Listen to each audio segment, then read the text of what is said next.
Il y a toujours eu quasiment une espèce de complexe français.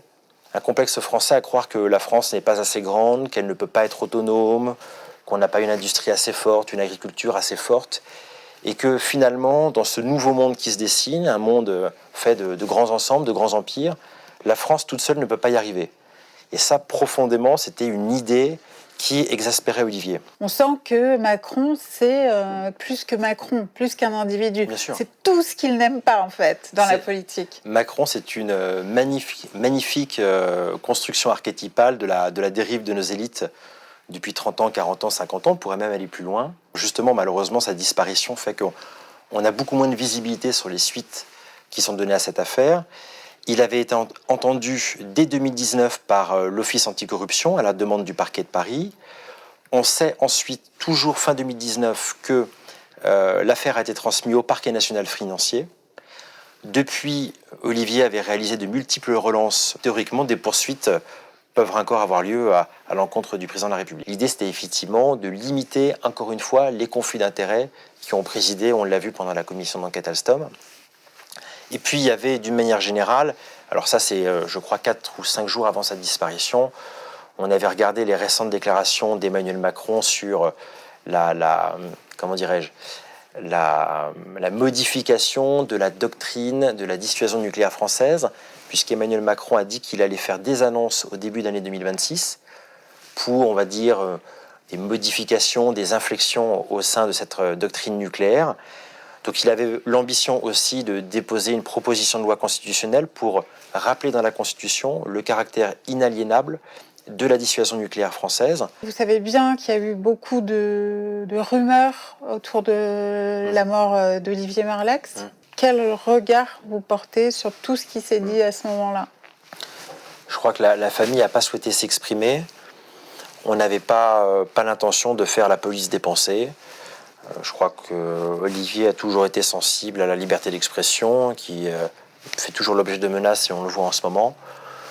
Donc l'idée, c'est de dire que voilà, les gens sont libres de s'exprimer. Il a été le premier à s'opposer à Édouard Philippe et Emmanuel Macron. Il a été le premier à s'opposer au départ d'Éric Ciotti pour le Rassemblement national. Je crois qu'il avait un petit peu un côté romantique à ce niveau-là. C'est-à-dire, effectivement, il faut savoir mourir avec ses idées.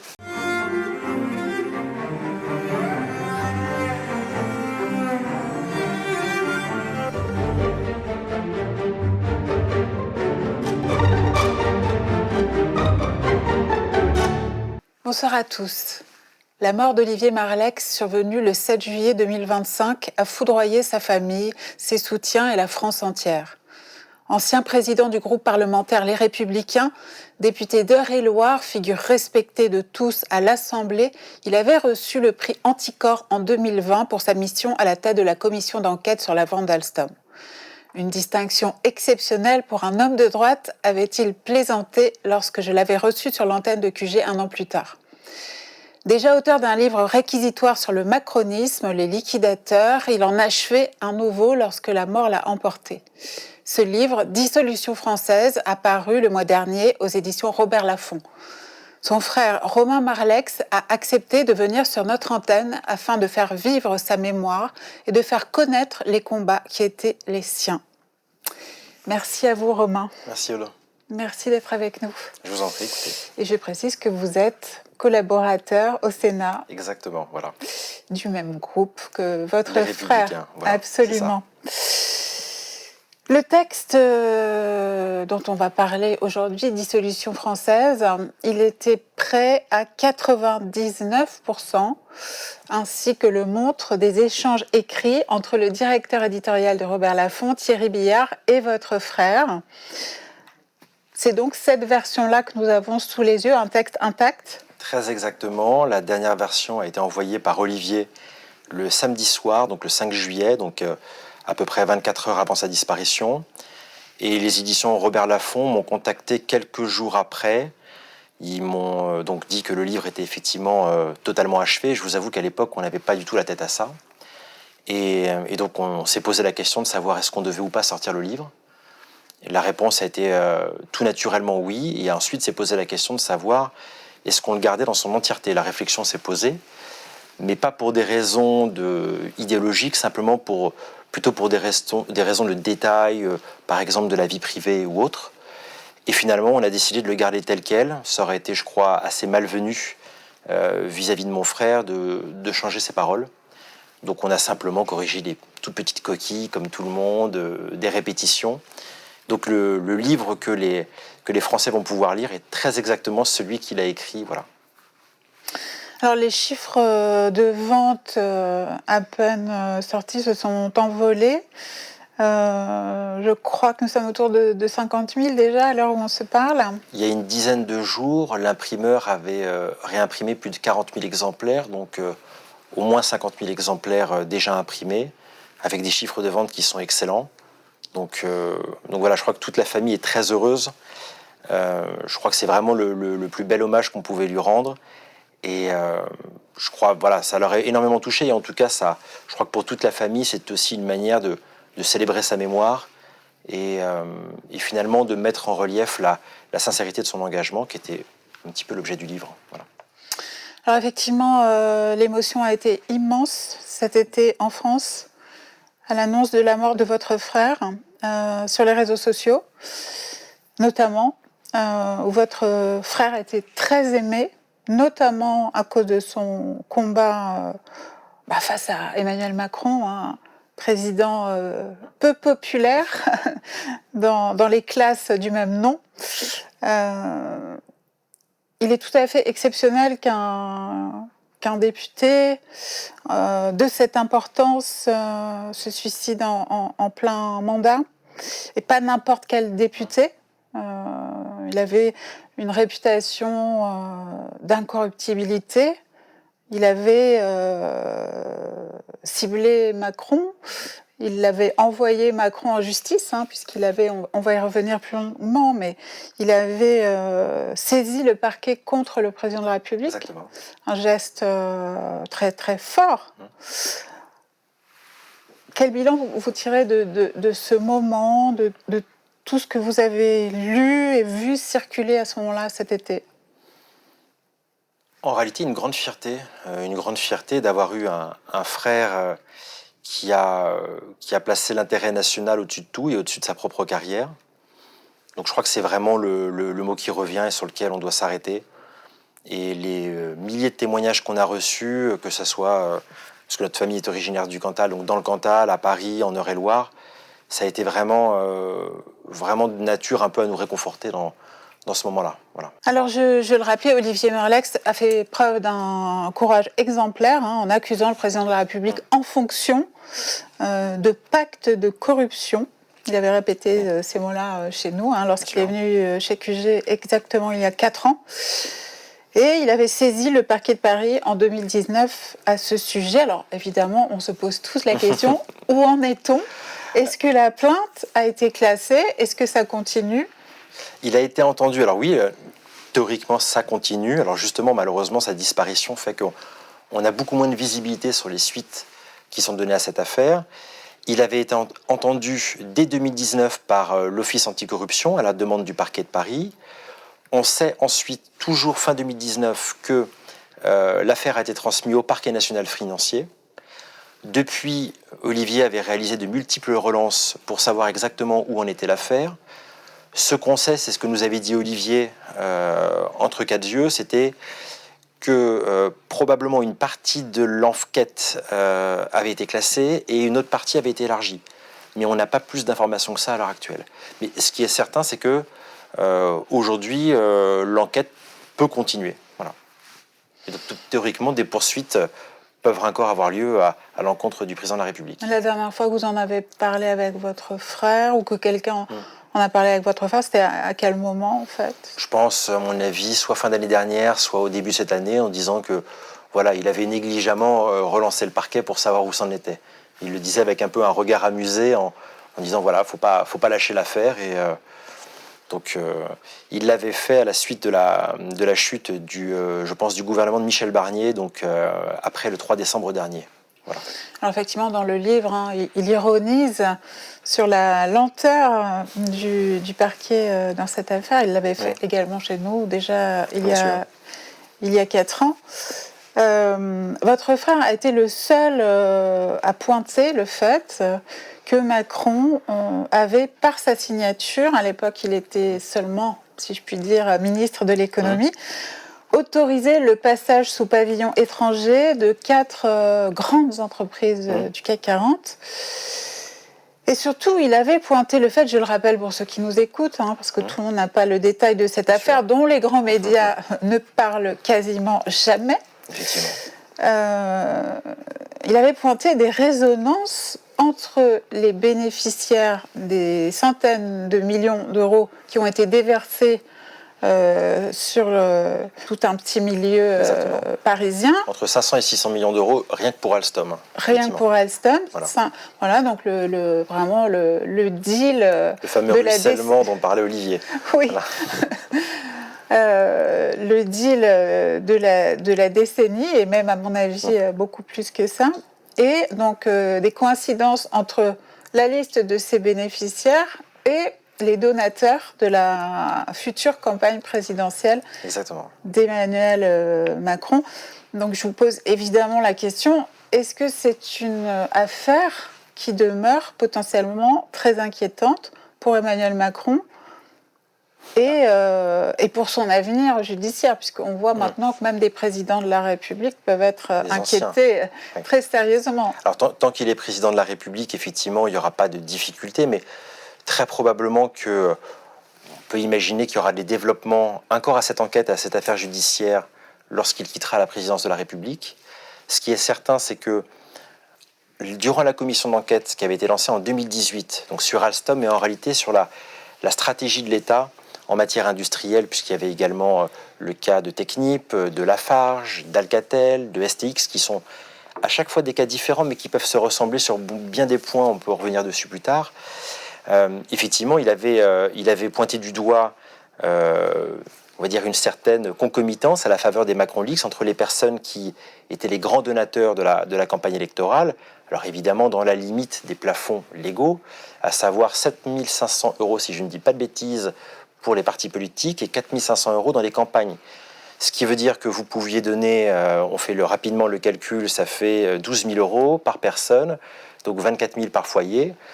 Alors ça a l'air effectivement de rien pour le financement de la vie politique, mais mis bout à bout avec les centaines de personnes qui de près ou de loin ont participé, on peut estimer que ça fait des sommes qui sont assez notables et une manière bien peu ordinaire de participer au financement de la vie politique. Alors effectivement le combat pour la souveraineté de la France est vraiment l'armature de ce livre, qui est, contrairement à ce qu'étaient les liquidateurs, qui est un petit peu un bilan et un plaidoyer pour son action au service de la France. Bien sûr.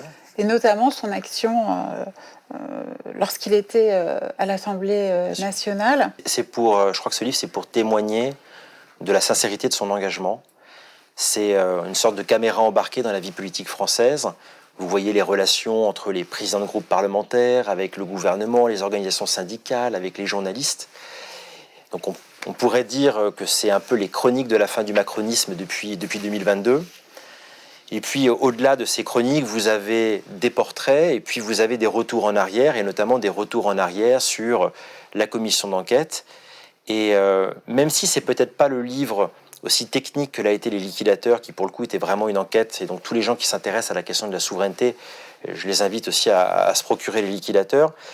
Cet ouvrage-là est beaucoup plus didactique, beaucoup plus pédagogique, et il permet aux Français qui vont le lire de se rendre compte de ce que c'est que la vie parlementaire, les négociations avec le gouvernement, et puis les cas de conscience que se posent les élus. Est-ce que j'ai raison de faire ça ? Comment je vais l'expliquer à mes électeurs ? Est-ce que je suis en mesure de me justifier ? Où est l'intérêt général ? Ce sont toutes ces questions qui se posent à longueur de temps, et ça montre que quand les hommes politiques sont dans l'action, il y en a, et je pense quand même qu'au Parlement, il y a encore énormément d'élus qui se soucient de l'intérêt général, de montrer qu'effectivement, les parlementaires se font encore des nœuds au cerveau pour l'intérêt national. Et c'est pas parce qu'effectivement, on a une petite élite, et notamment dont Emmanuel Macron est l'incarnation, qui effectivement jette l'opprobre sur toute la classe politique. Il y a encore des élus, comme l'a été mon frère, mais comme le sont beaucoup d'autres, qui ont véritablement le souci de l'intérêt national. Je crois que vous êtes bienveillant, parce que je ne sais pas si beaucoup de députés, à l'heure où on se parle, ont autant le sens de l'intérêt général que lui. Il y en a quand même. Il y en a dans tous les groupes parlementaires, mais justement, alors là c'est peut-être une question de courage, c'est qu'en réalité, depuis des années, il y a un biais de prestige à défendre les questions de souveraineté, à en parler. On dit en sociologie, effectivement, hein, le biais de prestige, il ne faut pas avoir l'air d'être, comment dirais-je, d'avoir l'air un petit peu rétrograde, un peu démodé, à parler de souveraineté. Effectivement, on nous avait promis les vertus pacificatrices du marché, l'abandon de nos frontières, et qu'on allait communier dans une espèce de grande chapelle mondialiste. Et Olivier, effectivement, a eu le courage de le dénoncer. Je crois aussi qu'il l'a fait parce qu'il avait l'expérience. Et dans un Parlement où il y a énormément de turnover, énormément de jeunes parlementaires qui rentrent au Rassemblement national, chez les macronistes ou très à gauche, en réalité, il y a beaucoup d'élus qui n'ont pas le temps de s'installer, il y a beaucoup d'élus qui n'ont pas le temps de faire l'apprentissage de leur job, en réalité. Donc, alors, voilà. c'est vrai Je trouve des excuses quand même. Au fil du livre, hein, on comprend un petit peu quels étaient les personnages de l'Assemblée qui avaient sa préférence ou ceux, au contraire, qui ne prisaient pas vraiment. Parmi lesquels, bon, Édouard Philippe, hein, ça c'est vraiment pas la tasse de thé d'Olivier Marleix. Bruno Le Maire non plus, on comprend ça. Côté gauche, il n'aime pas tellement le style LFI, le style Exactement. des prises de parole. En revanche, il est assez proche de certains communistes. Il salue leur action, notamment des personnages comme André Chassaigne. Exactement. Et effectivement, Olivier Marleix, c'est quelqu'un qui rassemblait des deux côtés de l'Assemblée, en fait. Il a toujours veillé à garder des relations interpersonnelles au moins courtoises, sinon parfois même de qualité, avec Bastien Lachaud, Hugo Bernalicis à la France Insoumise. Même ses relations avec Marine Le Pen étaient toujours courtoises. Je crois aussi que c'est pour ça qu'il était apprécié. Et donc une bonne partie de ces remontrances à l'égard de certains partis qu'on pourrait qualifier d'assez radicaux dans leur prise de position, une bonne partie de ces critiques étaient liées à la forme. Toujours à préférer les punchlines, les outrances de la communication, les invectives. Et d'ailleurs, les gens découvriront dans la conclusion du livre le nécessaire, le préalable au sursaut français, c'est-à-dire le devoir de fraternité. Ce devoir de fraternité, il essayait de le mettre en pratique au quotidien avec ses collègues parlementaires.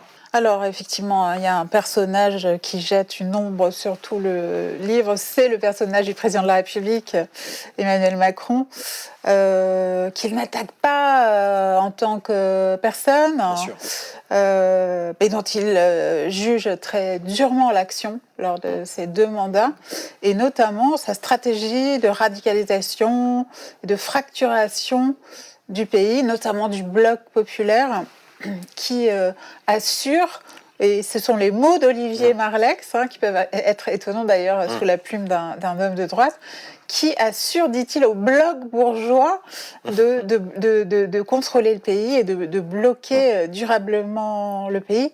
On sent que Macron, c'est plus que Macron, plus qu'un individu. C'est tout ce qu'il n'aime pas, en fait, dans la politique. Macron, c'est une magnifique construction archétypale de la dérive de nos élites depuis 30 ans, 40 ans, 50 ans. On pourrait même aller plus loin. Pour Olivier, il y avait les 2 grands points cardinaux sur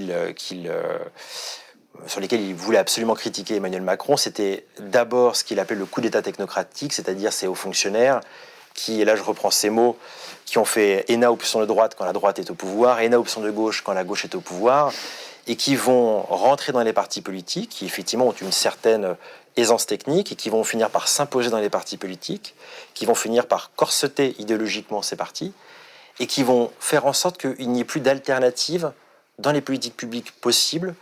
Que vous soyez de droite, de gauche, finalement, vous aurez à la fin toujours la même politique publique, et c'est ce qu'on a appelé effectivement l'UMPS. Et c'est Emmanuel Macron, effectivement, le parachèvement de ce phénomène en disant, écoutez, ça sera moi ou le chaos. Et l'autre grand point qui est sans doute encore plus important, au-delà du coup d'État technocratique, c'est le réflexe supranational de nos élites. Alors évidemment, il y a eu l'acmé de ce phénomène, c'est depuis la chute de l'Union soviétique, avec les thèses de Fukuyama sur la fin de l'histoire, Il n'y aura plus nécessairement de logique de puissance entre les États. Donc effectivement, tous les réflexes nationaux, protectionnistes, souverainistes deviennent complètement has-been.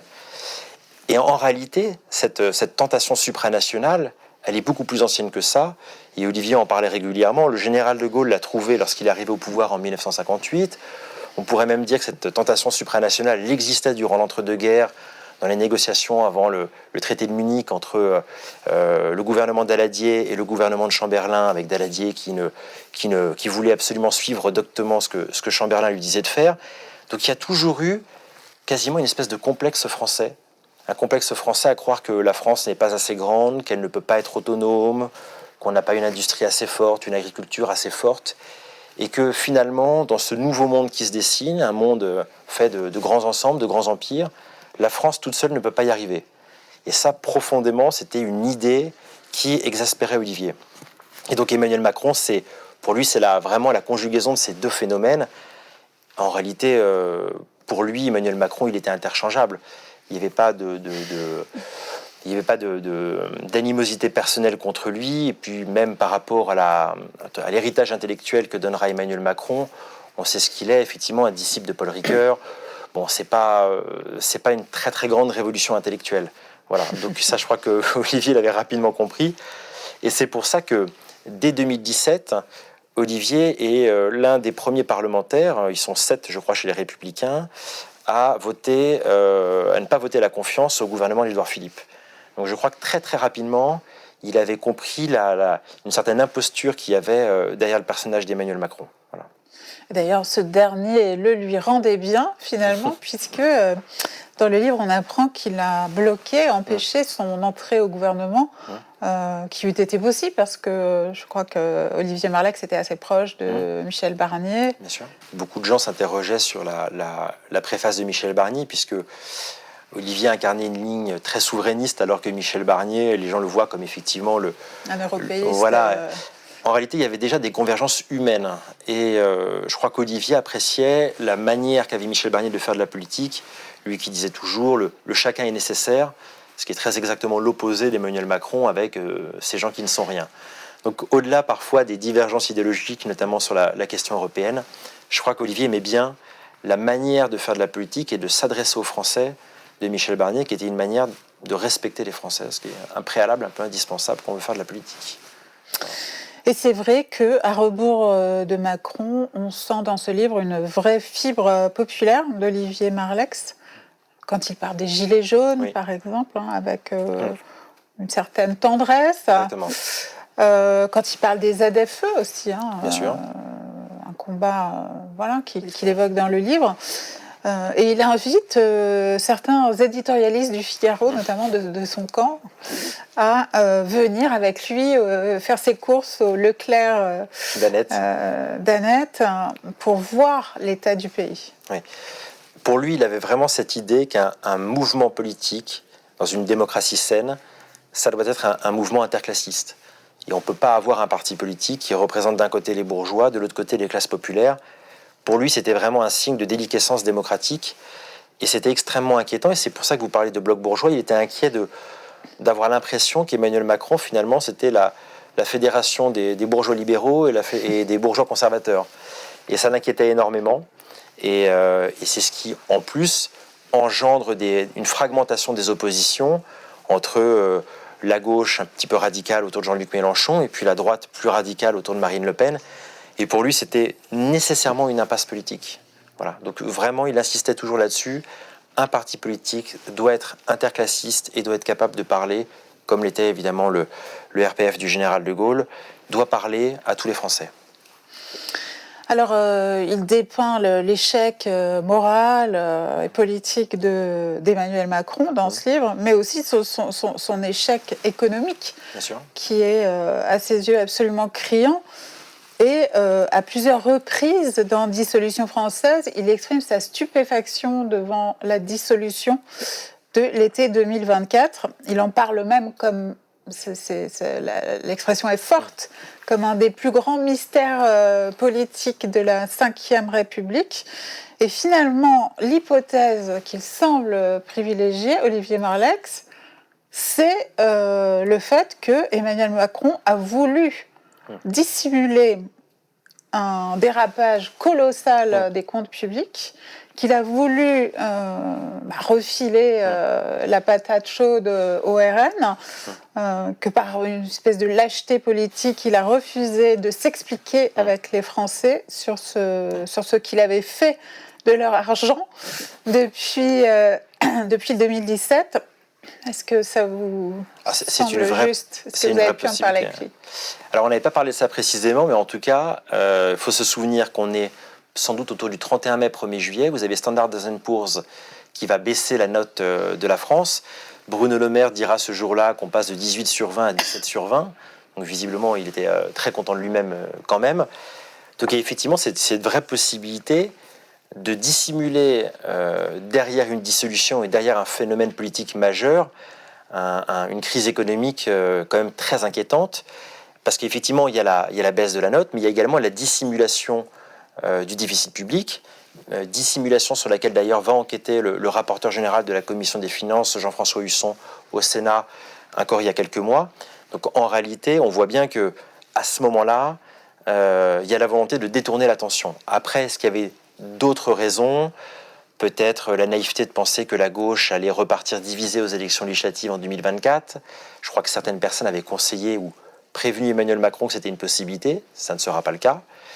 Il y avait également l'idée, c'est une confession que maintenant tout le monde entend, c'était le fait que les Républicains entendaient censurer le gouvernement à la rentrée 2024 pour tout un tas de raisons, parce qu'on était arrivé au bout d'un processus. Et le dialogue d'ailleurs avec Gabriel Attal était de moins bonne qualité qu'avec Elisabeth Borne. Donc pour le président de la République, il y avait cette idée effectivement d'allumer un contre-feu et de couper l'herbe sous le pied des oppositions qui étaient en mesure de censurer à la rentrée 2024. Donc il a, je crois, préféré se faire harakiri plutôt que qu'on vienne effectivement lui casser sa majorité. Voilà. D'ailleurs, Olivier Marleix a une phrase très cruelle pour la gauche au sujet des législatives, parce qu'il dit « Mais moi, je sais de quoi la gauche est capable quand il s'agit de revenir au pouvoir, et qu'ils sont prêts absolument à toutes les alliances, même les plus improbables. » Certaines personnes avaient cru naïvement que les dissensions entre la France insoumise, le PS, les écologistes allaient éclater encore plus au grand jour à l'occasion des élections législatives. Et on a vu qu'en 48 heures, ils ont tous été capables de se rassembler pour pouvoir accéder au deuxième tour et obtenir les sièges au Parlement qu'ils ont eus. Voilà. Alors, on a un petit peu abordé les combats d'Olivier Marleix à l'Assemblée nationale, mais il y a aussi des combats qui étaient en cours, qui allaient venir. Bien sûr. On a commencé à évoquer ensemble, voilà, quand on s'est parlé pour préparer cet entretien. Des combats toujours orientés vers la souveraineté de la France. Alors, à titre personnel, il avait l'ambition de présider une mission d'information à l'Assemblée nationale à la rentrée 2025 pour tenter d'élaborer ce qu'on appelle une loi Sapin 3, donc sur la régulation on va dire une régulation des activités de la banque, de la finance et également des hauts fonctionnaires et de la décision publique. L'idée, c'était effectivement de limiter, encore une fois, les conflits d'intérêts qui ont présidé, on l'a vu pendant la commission d'enquête Alstom. Et puis, il y avait, d'une manière générale, alors ça, c'est, je crois, 4 ou 5 jours avant sa disparition, on avait regardé les récentes déclarations d'Emmanuel Macron sur comment dirais-je, la modification de la doctrine de la dissuasion nucléaire française, puisqu'Emmanuel Macron a dit qu'il allait faire des annonces au début d'année 2026 pour, on va dire, des modifications, des inflexions au sein de cette doctrine nucléaire. Donc il avait l'ambition aussi de déposer une proposition de loi constitutionnelle pour rappeler dans la Constitution le caractère inaliénable de la dissuasion nucléaire française, avec assorti une loi organique pour protéger un petit peu plus dans le détail toute notre industrie qui participe à notre souveraineté sur les questions nucléaires. Et on le voit effectivement, on le verra en 2026, la question va rester d'actualité. On le verra également avec le SCAF, donc le projet d'avion de combat européen du futur, où le directeur général de Dassault, Éric Trappier, passe son temps à dire devant les commissions à l'Assemblée nationale et au Sénat qu'il ne se sent pas protégé par le gouvernement français dans ces négociations. Et puis on voit encore des questions de souveraineté avec l'affaire Exaion, qui est une filiale d'EDF, qui est spécialisée dans le cloud et dans l'intelligence artificielle, qui est en passe d'être rachetée par une société américaine, Mara, basée à Miami, et qui est spécialisée dans le minage des bitcoins, et qui donc voit avec grand intérêt cette jeune start-up française qui est capable d'optimiser la production d'électricité, de les raccorder à des data centers. Et donc, dans ce contexte-là, c'est vraiment une entreprise qui a un développement extrêmement intéressant, notamment pour le monde du Bitcoin. Donc, c'est évidemment un instrument de souveraineté. Donc, en réalité, ces questions de souveraineté, elles sont tout le temps là, tout le temps présentes. Et jusqu'en 2027 et même après, elles continueront de l'être. On pourrait parler du pacte d'actionnaires de Dassault qui viendra à échéance en 2029. Vraiment, les sujets ne manquent pas et on pourra en parler pendant des heures. Faisons un petit pas en arrière pour reprendre ces différents dossiers. C'est vrai que lorsqu'il meurt brutalement l'été dernier, il avait toutes sortes de projets, dont il évoquait certains avec vous. Et notamment, donc, je reviens sur cette loi Sapin 3 que vous esquissiez et peut-être expliquer aux gens les conséquences et l'enjeu de cette loi Sapin 3, à savoir, en fait, essayer de stopper ce qu'on appelle les pantouflages, c'est-à-dire ces transferts de la banque d'affaires vers les ministères et réciproquement, qui ne cesse de pourrir en fait la vie publique. Alors il y avait d'autres choses dans la proposition de loi et enfin, il avait déjà travaillé dessus. Il avait fait volontairement des ébauches qui étaient assez dures, quitte à revenir un petit peu en arrière sur quelques points. C'était toujours, après, ses stratégies par rapport aux acteurs. Il aimait bien taper assez fort et faire peur, on va dire, à tout cet écosystème.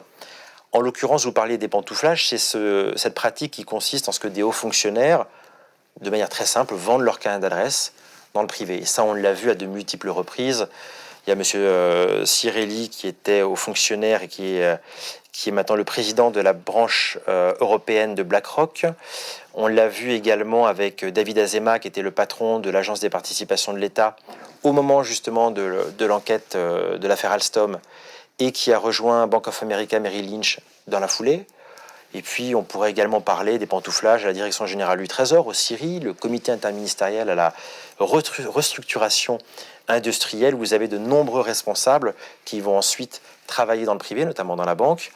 Pourquoi ? Parce qu'en fait, ils ont eu accès aux informations sensibles des entreprises qui sont en recherche de capitaux, et ensuite, ils vont travailler dans les banques, qui vont ensuite travailler sur ces cas et ces rachats d'entreprises. Donc, c'est des conflits d'intérêts qui sont quand même assez étonnants. Et puis, on pourrait parler du dernier cas de pantouflage, qui est celui d'Alexis Kohler, secrétaire général de l'Élysée, qui devient directeur général adjoint, si je ne dis pas de bêtises, de la Société Générale. Et puis, les gens qui nous écoutent pourront regarder l'avis de la Haute Autorité pour la Transparence de la Vie Publique. Donc, vous tapez HATVP Alexis Kohler. Donc, c'est très simple. Avec Google, on peut faire plein de choses. Et vous verrez les considérants de la HATVP, qui pourtant très souvent fait plutôt du bon travail, et qui là a été un peu légère, puisqu'elle elle interdit à Alexis Kohler de rentrer en contact avec les directeurs de cabinet des premiers ministres et des ministres de l'économie avec qui il a eu à traiter. Alors qu'il aurait fallu qu'il ait une interdiction de communiquer avec la Direction générale du Trésor, avec l'Agence des participations de l'État, avec tout un tas d'acteurs clés qui peuvent avoir dans la décision publique une importance sur le monde des affaires. Quels étaient les projets, si vous pouvez le dire, d'Olivier Marleix dans ce domaine? Alors, vous parlez d'ébauches dures. C'était quoi les pistes? Alors, il y en avait plusieurs. Il y avait effectivement renforcer le pouvoir de l'État dans les entreprises stratégiques. Il y avait également des mesures sur le pantouflage, sur des délais de carence, sur des interdictions beaucoup plus dures sur les passages de témoins, puisqu'aujourd'hui, vous avez un devoir de réserve de 3 ans. Donc, l'idée, c'était justement de contourner ce qu'on avait vu avec le cas d'Alexis Kohler, qui était une interdiction qui était un petit peu formelle. Donc, c'était tout un ensemble de mesures. Alors, pour vous dire la vérité, elles n'étaient pas encore achevées. Donc, l'idée de sa mission d'information, c'était de poursuivre ce travail, d'aller encore plus loin sur, on va dire, une exigence et la poursuite de l'intérêt général. Et il avait ce projet-là à cœur, et puis il avait effectivement d'autres projets dans bien d'autres domaines, et pas seulement sur les questions de souveraineté et de pantouflage, mais un petit peu partout.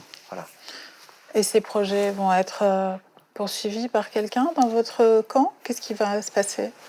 Oui, je pense il y a quand même beaucoup d'élus qui s'intéressent à ces questions-là. Vous avez eu dernièrement le rapporteur général de la Commission des finances à l'Assemblée nationale, Philippe Juvin, qui a posé une question au gouvernement sur l'application de la loi Pacte. Là, c'est un autre sujet que voulait aborder Olivier dans sa mission d'information, sur le contrôle parlementaire des investissements étrangers, qui, par des indiscrétions, on le sait, a été conçu de telle sorte par les hauts fonctionnaires de Bercy que justement les parlementaires ne puissent pas réellement jouir de ce droit de contrôle.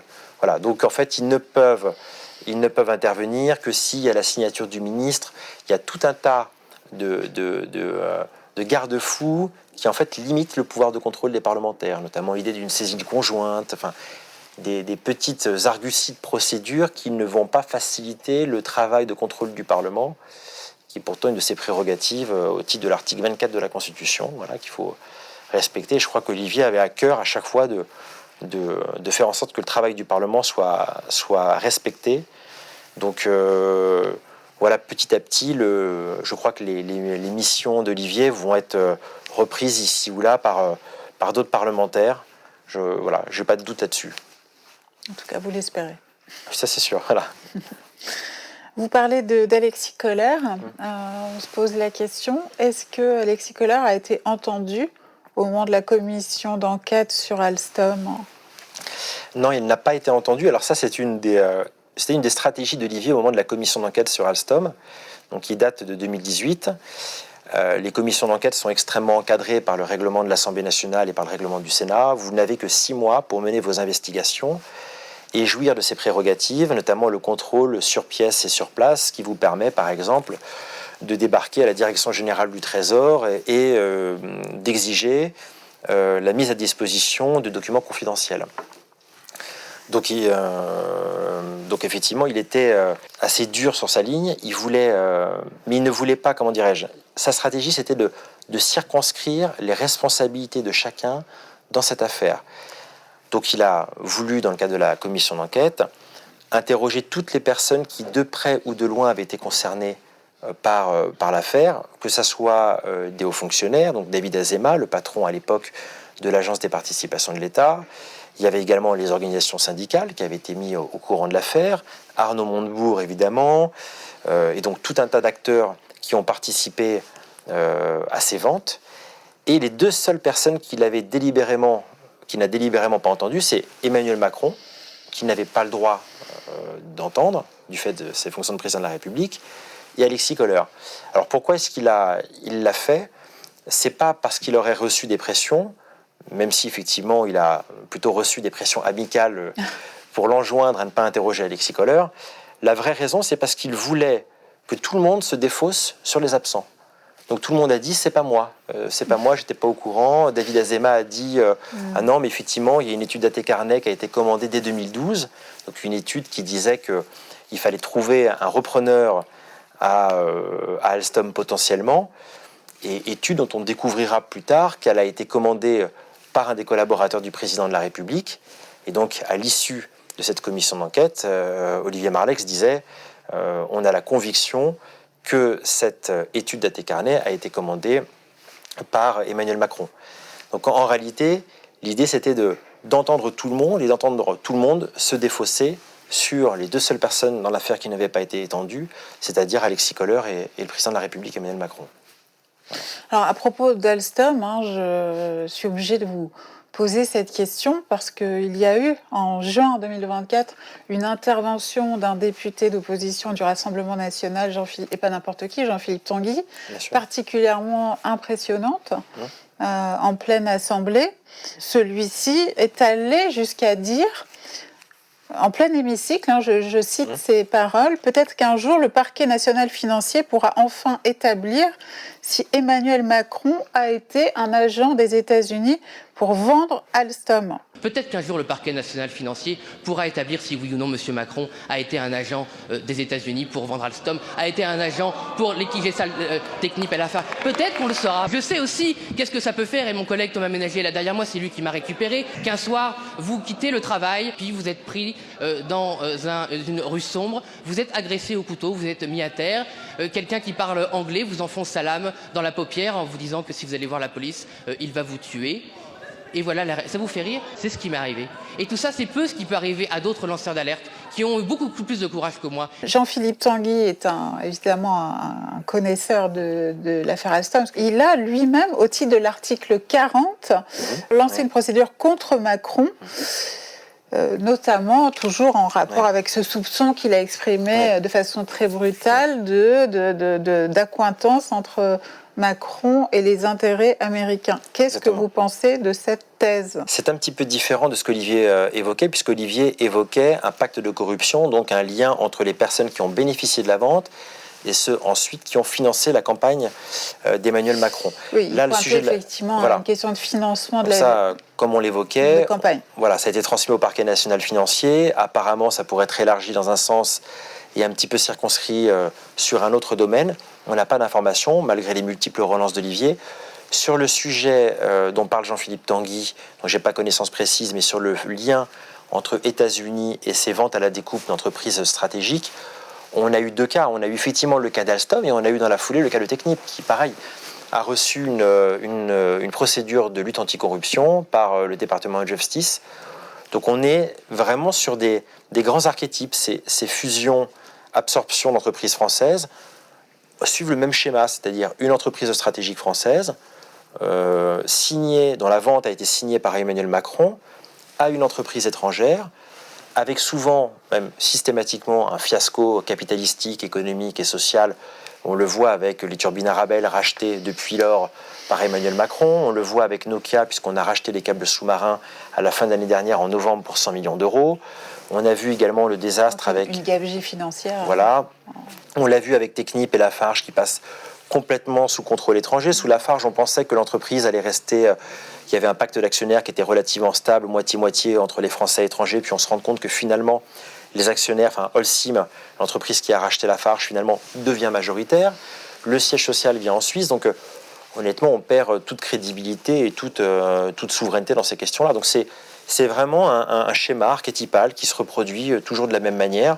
Et sur ces 4 cas, il y en a 2 où effectivement il y a une intervention américaine et la question de l'extraterritorialité du droit américain qui se pose, mais qui se pose pour bien d'autres sujets. Elles se poseront pour les gens qui nous regardent et qui suivent ça sur la question des critères ESG également, puisqu'on a vu que la Deutsche Bank a été condamnée par le département de justice sur ces questions-là. Donc la question de la prégnance et du droit américain est quand même sur tous les grands sujets industriels à peu près partout. Qu'est-ce que vous pensez de la thèse de Tanguy alors? Je crois que c'est absurde ou pas? Je crois que malheureusement, ça renvoie toujours au réflexe supranational de nos élites. C'est-à-dire qu'il y a une telle absence de considération pour l'intérêt national, il y a une telle foi dans le marché, il y a une telle foi dans la mondialisation et dans le fait que cette mondialisation, elle reste heureuse et qu'il n'y a pas de politique de puissance à avoir, donc il n'y a pas de politique de puissance française. Donc je ne suis même pas sûr que Emmanuel Macron ait eu besoin d'être instrumentalisé ou manipulé par les autorités américaines. Je crois que simplement c'est un réflexe pavlovien d'une partie de nos élites, encore une fois une partie seulement, qui systématiquement n'ont que très peu d'intérêt pour notre indépendance. Alors vous en parliez un petit peu à l'instant, Olivier Marleix travaillait aussi sur la question de la dissuasion nucléaire. On sait que Emmanuel Macron avait fait des annonces, c'était au printemps 2025, qu'il entendait en tout cas mettre sur la table un partage possible de la couverture nucléaire et qu'un certain nombre de nos alliés au sein de l'Union européenne étaient intéressés par cette question. Quelle était sa vision tout d'abord de la chose et qu'est-ce qu'il aurait aimé mettre en place? Alors effectivement, Emmanuel Macron nous a parlé d'une espèce d'évolution de la doctrine. Il a toujours été dans l'ambiguïté et on sent qu'en fait il fait des tests. Donc il lâche des petites paroles dans l'opinion, il essaie de voir comment ça réagir. Pour l'instant, les oppositions ne réagissent relativement peu. Il a simplement dit qu'il allait faire des annonces au début d'année 2026. Alors, c'est pas tant sur la dimension européenne du parapluie nucléaire français, puisque ça, c'est une doctrine qui est quasiment on va dire, admise depuis Georges Pompidou et de nombreux discours de Georges Pompidou, alors que le général de Gaulle était encore président de la République, où Georges Pompidou avait évoqué très rapidement que la dissuasion nucléaire peut avoir une dimension européenne, puisque les intérêts stratégiques français peuvent avoir une dimension européenne. Donc la question n'était pas là. Alors, tout dépend comment on l'interprète. Ouais. Voilà, alors, et qui a le pouvoir de décision voilà, et ça c'est le vrai sujet. Emmanuel Macron a dit qu'effectivement il n'y aurait pas de partage dans la décision, mais on sent bien que des petites pistes avaient été lancées à l'époque pour savoir s'il ne pourrait pas y avoir d'une certaine manière un renforcement du dialogue stratégique entre les pays européens. Vous voyez, c'est là vraiment la technique des petits pas. On y va à chaque fois par étapes progressives. On installe dans l'opinion cette idée, on fait une annonce, on revient un peu en arrière, on refait une nouvelle annonce encore plus forte. Donc c'est vraiment une stratégie qui est habituelle. On a même des cabinets d'avocats qui se posent la question de la légalité de cette ouverture de la dissuasion nucléaire française et du partage de la décision. Donc c'est intéressant de voir que certains se posent la question. Et puis malheureusement, en parenthèse, quand Emmanuel Macron dit quelque chose, il faut souvent entendre exactement l'inverse. C'est effectivement une possibilité. Et puis il y a également alors ça c'est pas encore évoqué, mais la question aussi du partage ou du don de notre siège au Conseil de sécurité de l'ONU, qui est un grand rêve de certains fédéralistes européens. Ce qui est d'ailleurs étonnant, c'est qu'on voit même des associations, comme je pense aux Jeunes Patriotes, qui reçoivent des subventions, ils sont financés par le ministère des Affaires européennes et étrangères, qui demandent explicitement sur leur site internet de donner notre siège au Conseil de sécurité de l'ONU à l'Union européenne. C'est incroyable de voir qu'on participe de nous-mêmes à l'atténuation. Disparition. Voilà, c'est à notre anéantissement en tant que puissance mondiale. Et tout est, alors je ne sais même pas si le ministère est au courant, mais il y a une espèce comme ça de laisser aller. On fait attention à rien. On donne de l'argent à des gens qui, de manière ostensible, contreviennent à l'intérêt national. Et ça ne pose de problème à personne. Voilà, donc tout est normal. Alors, quels étaient dans ce domaine les projets d'Olivier Marleix ? Alors là, effectivement, il y avait cette question de proposition de loi, avec en plus une proposition de loi constitutionnelle pour garantir l'effectivité de notre dissuasion nucléaire dans la Constitution. Et il fallait aussi l'adosser à une proposition de loi organique.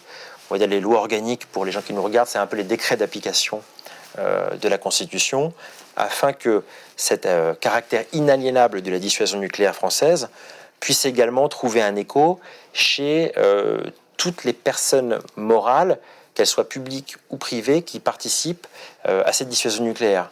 Et on l'a vu par exemple avec à l'époque Athos.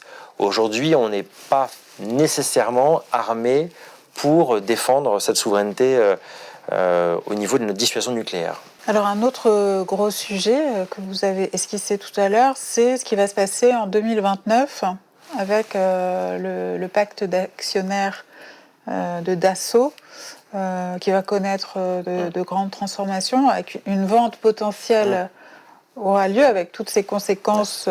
On est certain que le pacte d'actionnaires court jusqu'en 2029 et qu'à partir de là, des discussions vont être engagées.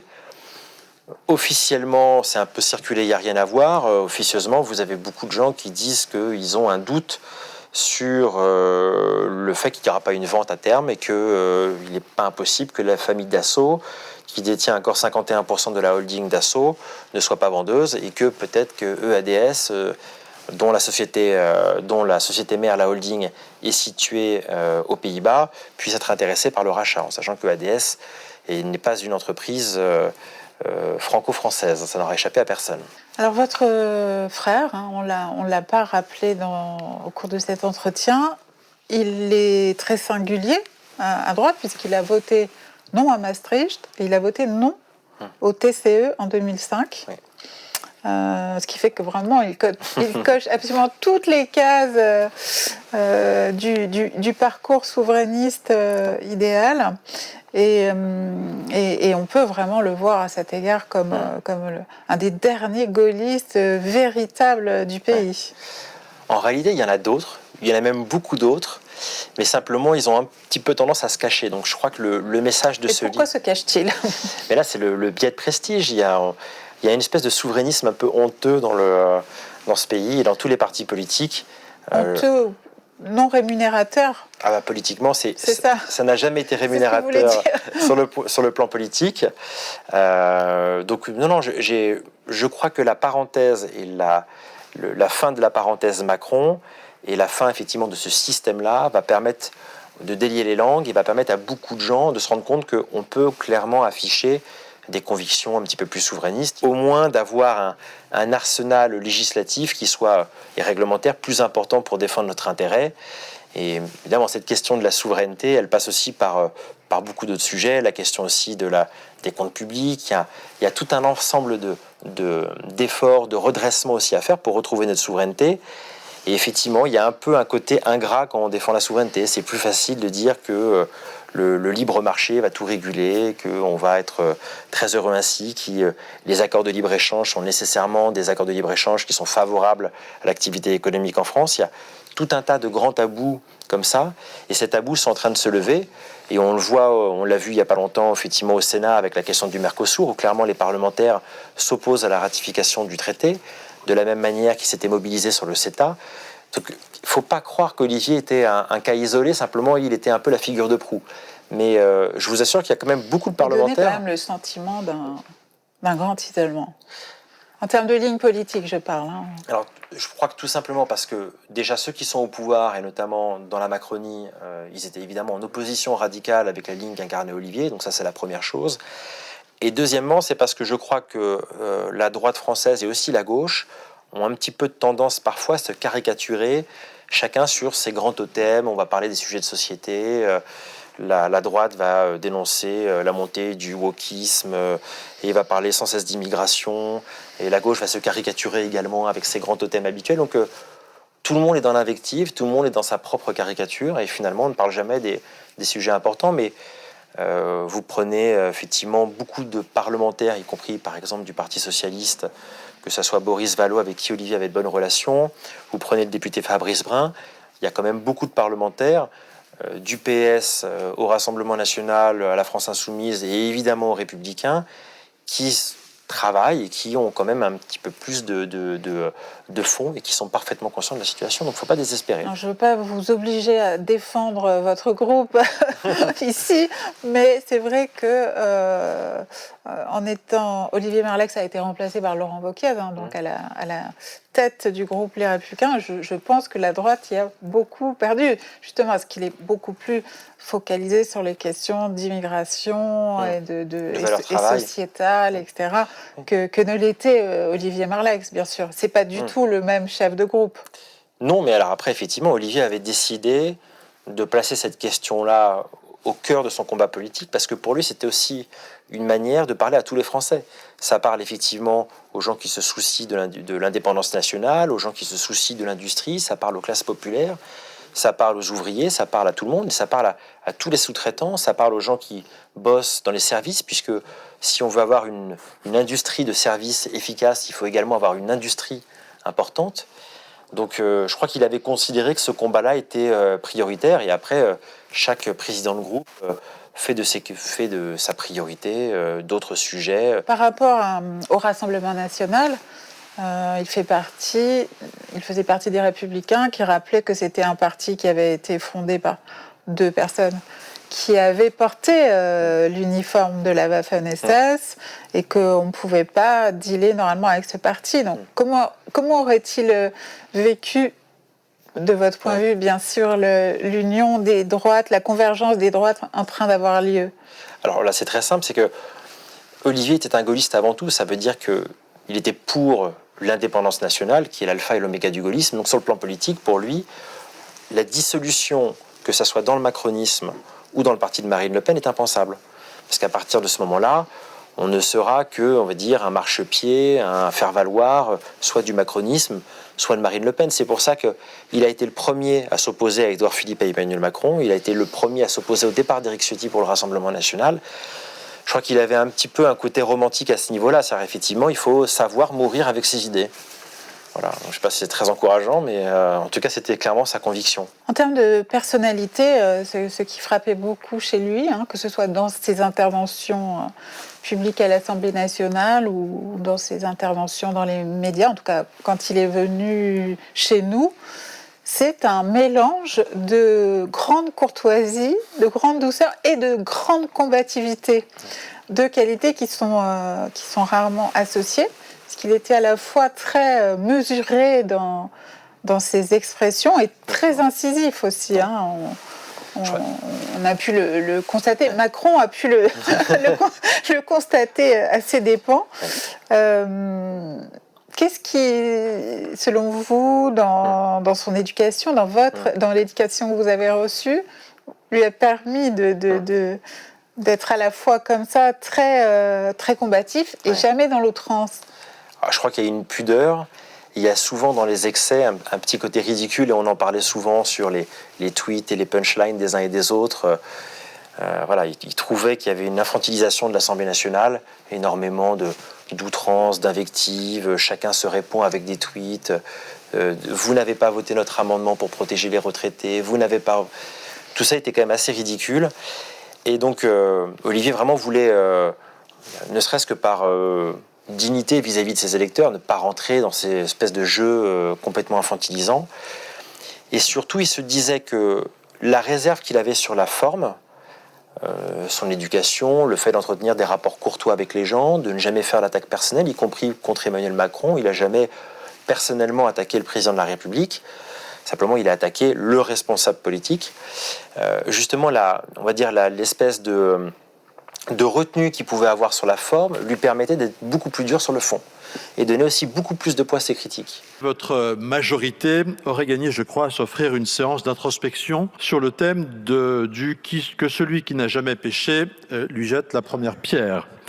Il faut dire que vous avez de quoi faire en la matière. 11 condamnations dans la majorité, dont celle de violence envers une ex-compagne, avec refus du bureau de l'Assemblée nationale de lever l'immunité parlementaire du député concerné, et un autre condamné pour harcèlement sexuel envers une collaboratrice. 8 mises en examen, dont celle du secrétaire général de la présidence de la République, excusé du peu, celle du garde des Sceaux, accusé l'un et l'autre de prise illégale d'intérêt.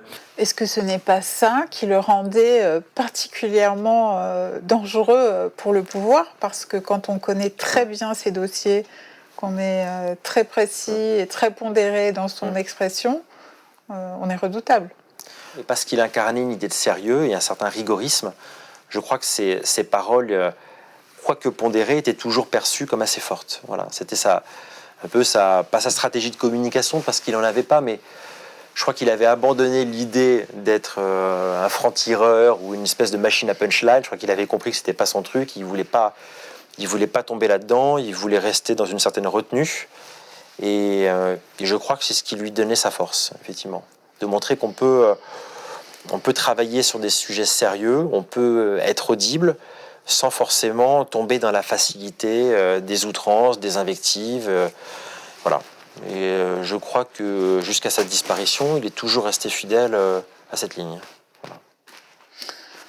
Alors c'est très délicat de vous parler de ça, mais je m'en voudrais de ne pas le faire parce que on en a énormément parlé sur les réseaux sociaux cet été et absolument pas dans les médias dominants, sur les grandes antennes. Et je trouve que ce divorce entre ce qui se dit publiquement et ce qui se dit sur les réseaux est très malsain pour l'esprit public. C'est mon point de vue. Ouais. Donc vous savez bien qu'il y a eu beaucoup de rumeurs autour de la mort d'Olivier Marleix. Vous savez bien qu'un grand nombre de gens sur les réseaux sociaux ont remis en cause la thèse livrée par le procureur près le tribunal judiciaire de Chartres qui excluait l'intervention d'un tiers. Quel regard vous portez sur tout ce qui s'est dit à ce moment-là? Je crois que la famille n'a pas souhaité s'exprimer. On n'avait pas l'intention de faire la police des pensées. Je crois qu'Olivier a toujours été sensible à la liberté d'expression, qui fait toujours l'objet de menaces, et on le voit en ce moment. Donc l'idée, c'est de dire que voilà, les gens sont libres de s'exprimer. Nous, on n'a pas souhaité le faire. Et voilà, ça s'arrête là. Après, on peut comprendre, on est dans une démocratie, c'est sain de se poser des questions. Voilà, mais nous, on va évidemment pas rentrer dans ce jeu-là.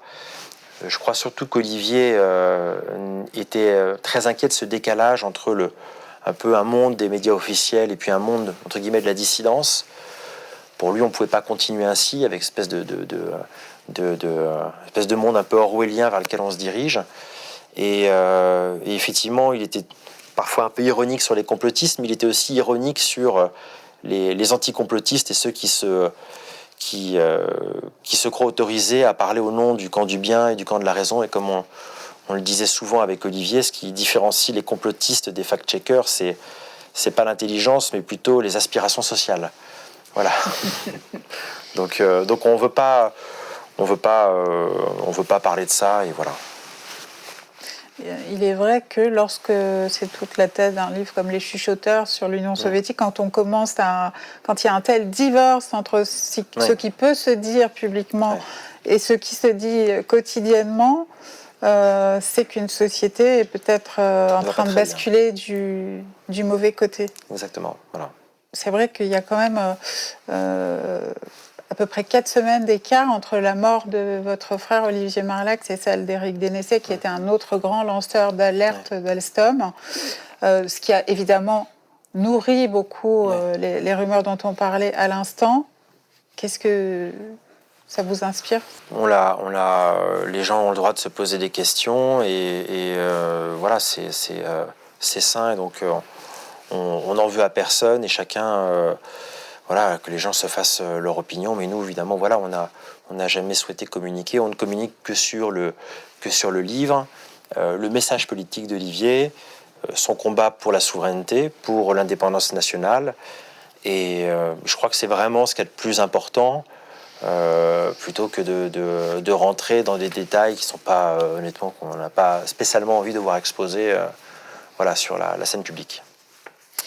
Alors, pour l'avenir de la France, Olivier Marleix, dans Dissolution française, n'était pas très optimiste, c'est le moins qu'on puisse dire. Il y a un chapitre, là encore, excellent et très étonnant de la part d'un homme classé à droite, qui s'appelle « Cette révolution qui vient ». Et il tire le bilan historique du macronisme de façon très, très impressionnante.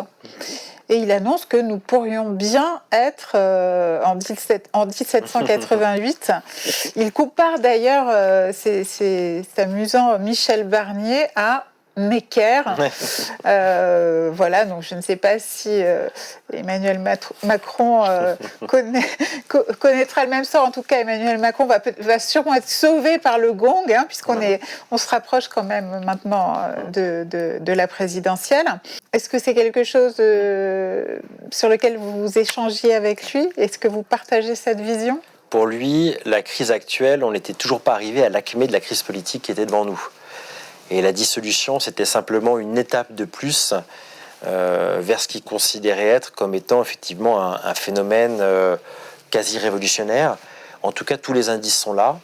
Un discrédit des élites qui est quasiment total, même s'il est parfois injustifié, puisque toutes les élites ne sont pas à remettre en cause, et vous avez évidemment une majorité d'hommes politiques qui sont parfaitement honnêtes, vous avez beaucoup de hauts fonctionnaires qui font très bien leur boulot, vous avez encore des journalistes indépendants.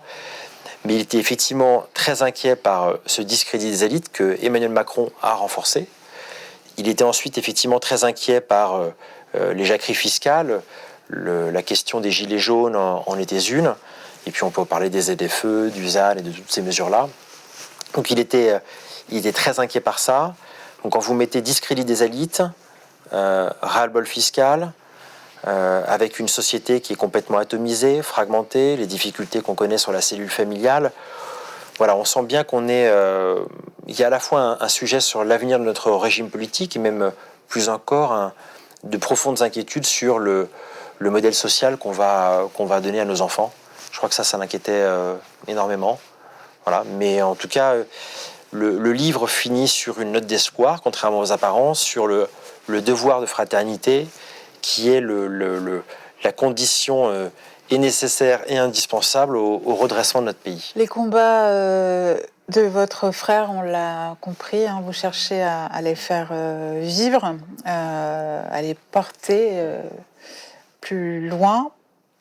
Qu'est-ce que les gens peuvent faire Alors, il faut... en dehors d'acheter le livre de Marlex? J'allais vous dire, c'était le préalable. Non, je crois qu'il faut... Ce livre, il est assez pédagogique et je crois que les gens doivent se renseigner, lire le livre. Il y a d'autres ouvrages qui peuvent être lus sur ces questions-là, des ouvrages qui sont assez didactiques. Donc, il ne faut pas hésiter. Aujourd'hui, on a, grâce à Internet, accès à énormément d'informations. Une information qui est ouverte et quand même intéressante. Vous pouvez, avec un moteur de recherche et en paramétrant de manière un peu maligne les dates et les outils de recherche avancés, trouver tout un tas d'informations intéressantes sur effectivement cette logique de système dans laquelle on vit. Donc il faut s'intéresser à la politique, s'intéresser à la question de la souveraineté. Il faut que les Français aient toujours une approche assez mesurée, que chacun accepte un petit peu de revoir ses certitudes et fasse preuve d'humilité également dans la construction de ces idées politiques. C'est pas facile parce que quand la plupart des Français ils rentrent du boulot et puis ils sont dans leur voiture et ils écoutent effectivement l'information.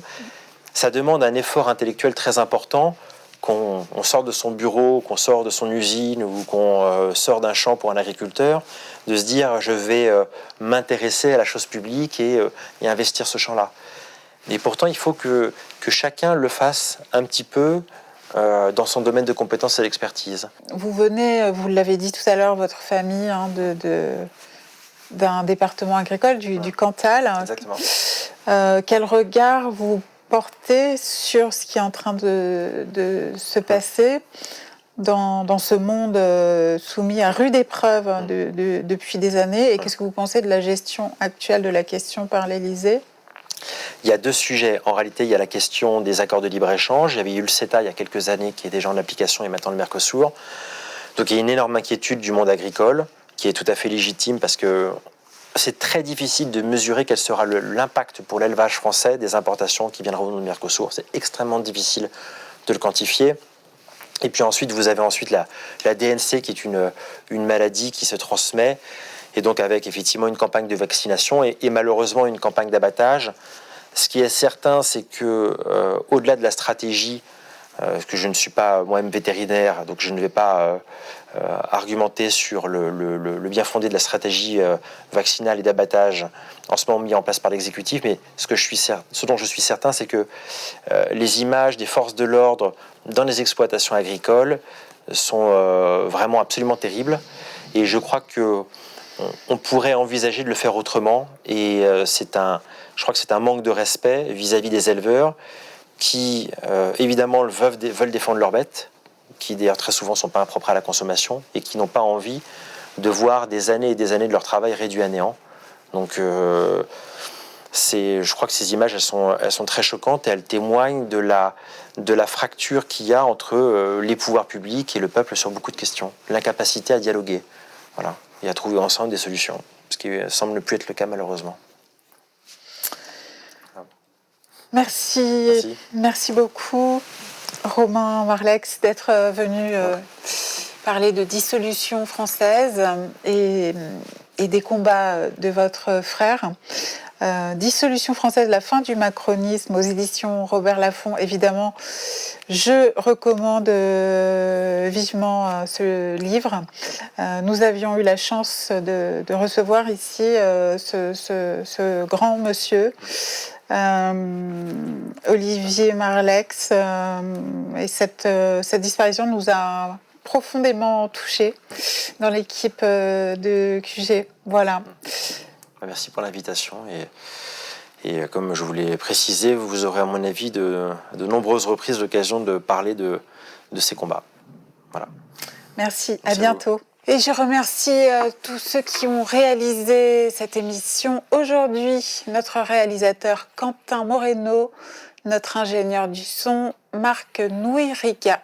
Je rappelle que QG est un média indépendant qui vit de votre contribution, de votre engagement, notamment financier. Je vous invite à nous découvrir sur qg.media dès ce soir et à nous soutenir. Je vous signale que cette émission restera en accès libre en hommage à la mémoire d'Olivier Marleix. Vous pouvez donc la partager sur YouTube tout à fait librement. À très bientôt sur l'antenne de QG.